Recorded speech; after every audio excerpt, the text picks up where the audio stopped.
Hello, today I'm going to be talking about tag questions. So they're little questions that you put on the end of a statement that makes it into a question.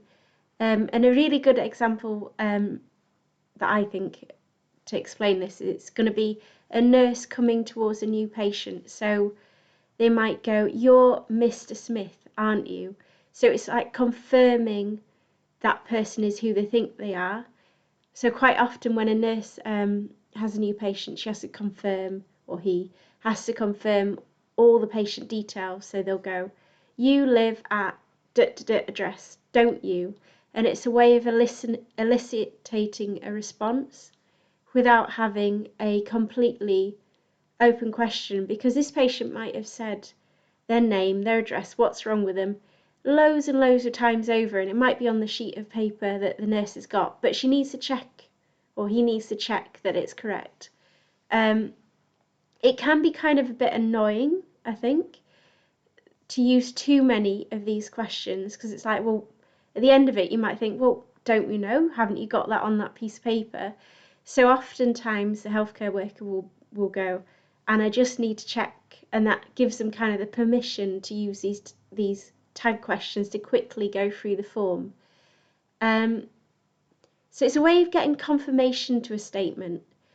So there'll be a statement like, "She is a doctor, isn't she?" And it's if the statement is a positive, that she is a doctor, you are Mr. Smith, you live at such and such address, then the question is going to be a negative, and then the person says yes. So it's a way of kind of forcing a yes answer. When you think you're right, you give that yes. Sometimes you can give a negative statement. I don't think this is that common, and it can be used in a different way to kind of override. It's similar, but to override the conversation. So the British Council gives an example on their site. "The trains are never on time, are they?" So the question tag in that case is positive because the statement is negative. And then you kind of instinctively, you're saying a yes and you're agreeing with that person. So it can override the conversation a little bit. And this is why it's kind of important when you're using them, particularly in a healthcare setting, to be aware that you are kind of forcing the conversation on a particular path. So you're kind of using closed questions when you might, hello pussycat, when you might want to open up the questioning at a certain point when you're asking what's wrong with them. So you need to switch from tag questions to more open questions. So that's something to bear in mind a little bit.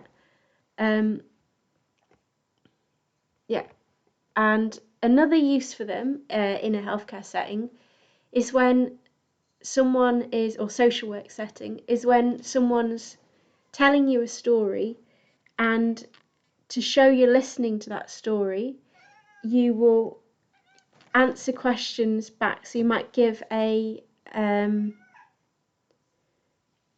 statement based on what that person said, and "is that right?" to check in with them, and that's called active listening. And it's a good way of showing that you're listening, and that's one way that you can use tag questions. So I'm going to leave it there because I wonder why my cat's so unhappy. There we go.